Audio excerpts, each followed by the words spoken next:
નમસ્કાર વિદ્યાર્થી મિત્રો, the HB Kapadia group of schools વતી ઓનલાઈન ટીચિંગમાં હું મહેશ પટેલ આપ સૌને આવકારું છું. ધોરણ 12 વિષય ઇતિહાસ, પ્રકરણ 6 કંપની શાસનની આર્થિક અસરો અંતર્ગત અગાઉ આપણે એક વિડીયો લેસન જોઈ ગયા. આજના લેસન 2માં આપણે હસ્તકલા કારીગરીના ઉદ્યોગો સંદર્ભે અભ્યાસ કરવાનો છે. અગાઉ આપણે અભ્યાસમાં જોયું કે અંગ્રેજો આવ્યા પૂર્વે ભારતનો હુનર ઉદ્યોગ અને વેપાર વાણિજ્યમાં કેવી રીતે ચડિયાતા હતા એનો અભ્યાસ કર્યો. હવે આજના લેસનમાં અંગ્રેજોના આગમન થકી અંગ્રેજોએ કેવી રીતે ભારતના હુનર ઉદ્યોગ અને વેપાર વાણિજ્યને નષ્ટ કર્યો એના સંદર્ભમાં જોઈશું. જોઈએ કે ઇતિહાસવિદ આરસી દત્તે જણાવ્યું છે કે ભારતમાં વણાટ એ સામાન્ય વ્યક્તિનો રાષ્ટ્રીય ઉદ્યોગ હતો અને કાતરણકામમાં લાખો મહિલાઓ જોડાયેલી હતી. એટલે પરાપર્વથી ચાલ્યો આવતો આ એક વિકસિત ઉદ્યોગ આપણો કહી શકાય. બંગાળના શાહાબાદ જિલ્લામાં 1 લાખથી વધારે વણકરો હતા. 95% સુતરાઉ કાપડ વિદેશ મોકલવામાં આવતું હતું. એટલે કે દેશની અંદર ઉત્પાદિત થતા કાપડમાંથી 95% સુતરાઉ કાપડ વિદેશમાં મોકલવામાં આવતું, એટલે કે નિકાસ થતી. ઢાકાની મલમલ ઉપરાંત, એટલે ઢાકા પ્રાંત ઉપરાંત કૃષ્ણનગર, ચંદેરી, અરની, બનારસ વગેરે વસ્ત્ર ઉદ્યોગના ઉત્તર પૂર્વ ભારતના મહત્ત્વના કેન્દ્રો હતા. આ કેન્દ્રો સાથે ભારતના અન્ય વસ્ત્ર પરિધાન માટે જાણીતા સ્થળોમાં આપણે જોઈએ તો અમદાવાદ ધોતી અને દુપટ્ટા જેવા વસ્ત્રો માટે જાણીતું હતું, લખનઉ ચિકન માટે જાણીતું હતું, નાગપુર બોર્ડર માટેનું રેશમ જાણીતું હતું, એટલે કે રેશમી સાડીની બોર્ડર એ લોકો રેશમમાંથી બનાવતા એના માટે જાણીતું હતું, અને ઊનના કાપડ માટે કાશ્મીર અને પંજાબ જાણીતા હતા. આ સિવાય પશ્ચિમી રાજસ્થાન પણ ઊનના કાપડ માટે જાણીતું હતું એમ કહી શકાય. તો આ રીતે ભારતના અલગ અલગ પ્રદેશો એ સમયે વસ્ત્ર વણાટ કલાની અંદર પોતાનું આગવું અને મહત્ત્વનું સ્થાન ધરાવતા, અને આ વસ્ત્ર વણાટના નમૂનાઓ વિશ્વના ખૂણે ખૂણે સુધી વેચાણ દ્વારા નિકાસ કરવામાં આવતા હતા. ભારતમાં વહાણ બાંધવાનો ઉદ્યોગ ઇંગ્લેન્ડથી ચડિયાતો હતો. એ સિવાય ભારતના અન્ય ઉદ્યોગોમાં ખાસ કરીને ધાતુ ઉદ્યોગમાં જોઈએ તો તાંબુ, પિત્તળ અને કાંસાના વાસણો બનાવવાનો ઉદ્યોગ ભારતમાં ચાલતો હતો. એ પણ પરંપરાથી ચાલતો આવ્યો હતો. આ વાસણો બનાવવા માટે મુરાદાબાદ અને બનારસ આ વાસણ ઉદ્યોગના ધાતુ ઉદ્યોગના પ્રસિદ્ધ કેન્દ્રો ગણી શકાય. એ સિવાય કચ્છ, સિંધ અને પંજાબ હથિયારો બનાવવાના કેન્દ્રો તરીકે જાણીતા હતા, જે ધાતુમાંથી હથિયારો બનાવતા. કાચ ઉદ્યોગ માટે એ સમયકાળની અંદર કોલ્હાપુર, સતારા, આગ્રા, ચિત્તોડગઢ અને બાલગઢ એ કાચ ઉદ્યોગ માટે જાણીતા મહત્ત્વના સ્થળો હતા. એટલે ભારતના અલગ અલગ પ્રાંતોમાં અલગ અલગ પ્રકારના હુન્નર ઉદ્યોગનો સારો એવો વિકાસ થયેલો આપણને જોવા મળે છે. સોના ચાંદી, હીરા જવેરાતના નકશીકામ માટે અનેક સ્થળો પણ જાણીતા હતા. તો આ બધી હસ્તકલા કારીગરી ભારતની આર્થિક ઉન્નતિ, રુચિ અને કલાત્મક સૌંદર્ય પ્રગટ કરતી હતી, અને ભારતની આર્થિક સમૃદ્ધિ કેવી હતી એનો પણ ખ્યાલ કે અંદાજ આપે છે. હવે પરિસ્થિતિ પલટાઈ કે અંગ્રેજો પાસે સત્તા આવતા તેમણે બંગાળના અને તેમજ સમગ્ર ભારતના હુન્નર ઉદ્યોગોનો યુક્તિ પ્રયુક્તિ અને ઔદ્યોગિક નીતિ અન્વયે નાશ કર્યો. ઇંગ્લેન્ડના ઉદ્યોગને વિકસાવવા અંગ્રેજોએ અનેક અયોગ્ય રીત રસમો અપનાવી તથા ભારત દેશના વણકરો અને કારીગરો પર જોર જુલમ અને અત્યાચારો કર્યા. ઉદાહરણ તરીકે જોઈએ કે પૂર્વ ભારતની અંદરના જે વણકરો હોય એમની પાસે ચોક્કસ સમયની અંદર અમુક પ્રકારનું કાપડ વણાવી લેવા માટેનો કરાર કરાવી લેતા, અને કરાર મુજબ કામ ન કરે તો એમને ફટકા મારવાની, દંડ કરવાની સજા કરતા. એટલે આવા કારીગરો પોતાનો ઉદ્યોગ ધંધા છોડીને પલાયન વૃત્તિ અપનાવવા લાગ્યા. એટલે હુન્નર ઉદ્યોગ ધીમે ધીમે પડી ભાગવા લાગ્યો. વર્ષોથી દુનિયાને સુતરાઉ કાપડ પૂરું પાડતું ભારત હવે બ્રિટિશ માલનું ગ્રાહક બનવા લાગ્યું. એટલે એક અમુક સમય એવો હતો કે વિશ્વમાં મોટાભાગે સુતરાઉ કાપડ ભારત પૂરું પાડતું. ભારત હવે બ્રિટિશ માલનું ગ્રાહક બની ગયું. એટલે બ્રિટિશ એટલે કે ઇંગ્લેન્ડથી આવતા સુતરાઉ કાપડનું ગ્રાહક બની ગયું અને વિદેશથી માલ ભારતમાં આવવા લાગ્યો અને સોનું બહાર જવા લાગ્યું. એટલે એક સમય એવો હતો કે ભારતમાંથી ચીજ વસ્તુઓ વિદેશમાં જતી અને વિદેશમાંથી અઢળક સોનું ભારતની અંદર આવતું હતું.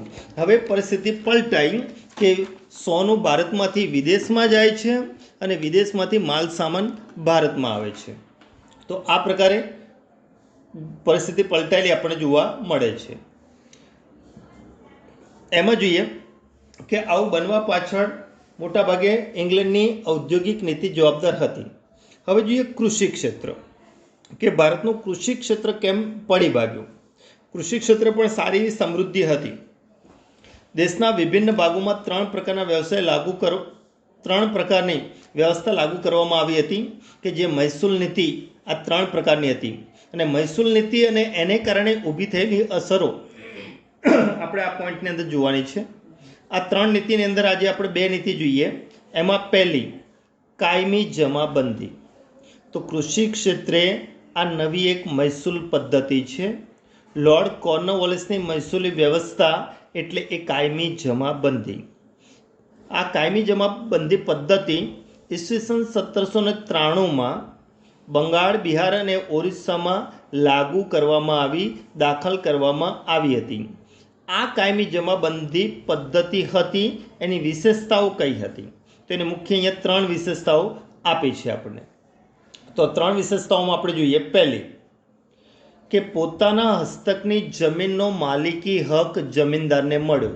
એટલે કે અંગ્રેજો હસ્તક જે જમીન હતી એ જમીનનો માલિકી હક જમીનદારને મળ્યો અને જમીન મહેસૂલ ઉઘરાવવાના હક સરકારના એજન્ટ તરીકે કાર્ય કરવાનો હતો. એટલે ટૂંકમાં એવું કે સરકાર અંગ્રેજો પાસે જે જમીન હતી એ જમીનનો માલિકી હક જમીનદારને આપ્યો. વત્તા આ જ જમીનદાર સરકાર વતી મહેસૂલ ઉઘરાવવાનું કામ કરતો. એટલે મહેસૂલ ઉઘરાવનાર એજન્ટ આ જમીનદાર બન્યો. એટલે અહીંયા સરકારે મહેસૂલ ઉઘરાવવા જવું પડે નહીં અને નિશ્ચિત કરેલું મહેસૂલ દર વર્ષે જમીનદારે સરકારને આપવું પડતું. જે જમીન મહેસૂલ જમીનદાર એકઠો કરતો અને તેમાંથી 11માંથી 10 ભાગ સરકારને આપવા પડતા.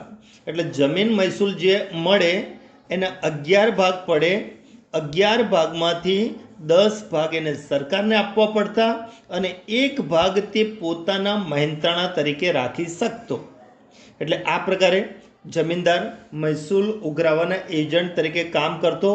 11 ભાગ પૈકી 1 ભાગ પોતાની પાસે રાખતો અને 10 ભાગ સરકારમાં જમા કરાવતો. જમીનદાર મારફતે સરકારને આપવાનું મહેસૂલ એક કાયમી અને નિશ્ચિત હતું. એટલે એને કાયમી જમાબંધી કહેવાય છે. એનો અર્થ કે દુષ્કાળ પડ્યો હોય કે પૂર પ્રકોપ આવ્યું હોય, પાક કે ઉત્પાદન સારું થયું હોય કે ન થયું હોય, પણ નિર્ધારિત મહેસૂલ એમને આપવું પડે. આથી જમીનદારને પોતાના ક્ષેત્રની આવતી બધી જમીનનો માલિક જાહેર કરવામાં આવ્યો. તો આ રીતે કાયમી જમાબંધી પદ્ધતિ લાગુ કરવામાં આવી. હવે આ પદ્ધતિની અસર કઈ ઊભી થઈ કે આ પદ્ધતિથી જમીનદારોને શરૂઆતમાં થોડું સહન કરવું પડ્યું. દુષ્કાળ કે ઓછા વરસાદના સમયમાં પણ નિર્ધારિત મહેસૂલ આપવું પડતું હતું. એટલે મહેસૂલ એ લોકોએ કોઈ પણ ભોગે ચૂકવવો પડે. જે જમીનદાર મહેસૂલ ભરી શકે નહીં તેમની જમીન હરાજી કરીને પણ કંપનીએ પૈસા વસૂલ કરવાની શરૂઆત કરી. એટલે જમીનદારો પાસેથી જમીન જવા લાગી. શરૂઆતના 15 વર્ષનો ગાળો જે જમીનદારો પસાર કરી ગયા તેઓ પાછળથી સદ્ધર બની ગયા. એટલે શરૂઆતમાં મુશ્કેલી ઊભી થઈ પણ પાછળથી 15 વર્ષ બાદ એ લોકો સમૃદ્ધ બની ગયા એમ કહી શકાય. જમીનદારોને જમીનના વિકાસમાં કે ખેડૂતોના કલ્યાણમાં જરા સરખી પણ રુચિ ન હતી. એમને તો પોતાની સમૃદ્ધિમાં જ રુચિ હતી. પરિણામે ખેડૂતોના ઘણા બધા બળવા જમીનદારો અંગ્રેજો વિરુદ્ધ થયા. બંગાળ એક સમયે પૂર્વનો અન્નનો ભંડાર કહેવાતો હતો. તે તદ્દન ઉજ્જડ અને વેરાન થઈ ગયો. ત્યાં સમયાંતરે ભૂખમરો, રોગ અને મૃત્યુનું પ્રમાણ પણ વધતું ગયું. એટલે કૃષિ ક્ષેત્ર પણ બંગાળ પ્રાંત કંગાળ બની ગયો. અને આ કંગાળ બન્યા પછી ધીમે ધીમે પાયમાલી સમગ્ર કૃષિ વર્ગમાં ફેલાઈ અને ગરીબીનું પ્રમાણ પણ વધતું ગયું. હવે બીજી મહેસૂલ નીતિ હતી જેને કહેવાય રૈયતવારી પદ્ધતિ. આ રૈયતવારી પદ્ધતિ શું છે? તો થોમસ મનરો જેવા સુધારકોએ રૈયતવારી મહેસૂલ પદ્ધતિ દાખલ કરી. મુંબઈમાં આ પ્રથા દાખલ કરવાનો શ્રેય કે યશ ગવર્નર એલ્ફિન્સ્ટનને ફાળે જાય છે. આ ઉપરાંત આસામ અને મદ્રાસમાં પણ રૈયતવારી પદ્ધતિ લાગુ કરવામાં આવી હતી. આ પદ્ધતિમાં જમીન ખેડનારને જ રૈયત કહેવાય. જે જમીન ખેડે છે તે જમીન એ જમીનનો એ રૈયત કહી શકાય. અને જમીનનો માલિક બનાવવામાં આવ્યો જમીન ખેડનારને. શરત એ હતી કે જે જમીન ખેડે એ જ જમીન મહેસૂલ સરકારને સીધું ચૂકવે. એટલે એને આ રૈયતવારી પદ્ધતિ તરીકે ઓળખવામાં આવી. હવે આ પદ્ધતિની અંદર અંગ્રેજોને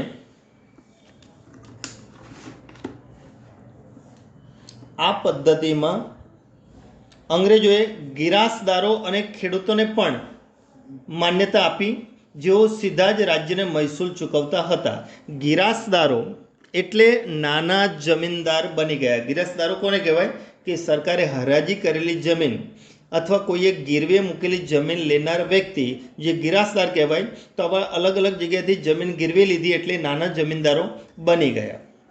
આ પ્રથાથી જમીનદારોને જે માલિકી હક મળતો હતો તેથી ખાસ એમને લાભ મળતો ન હતો. તો જમીનદારોને માલિકી હક મળ્યો પણ લાભ ન મળ્યા એના માટેના 3 કારણો જવાબદાર હતા. પહેલું કારણ કે જમીનનો અકલ્પનીય મહેસૂલ હતો. તમે કલ્પના ન કરી શકો એ પ્રમાણે મહેસૂલ લેવામાં આવતો.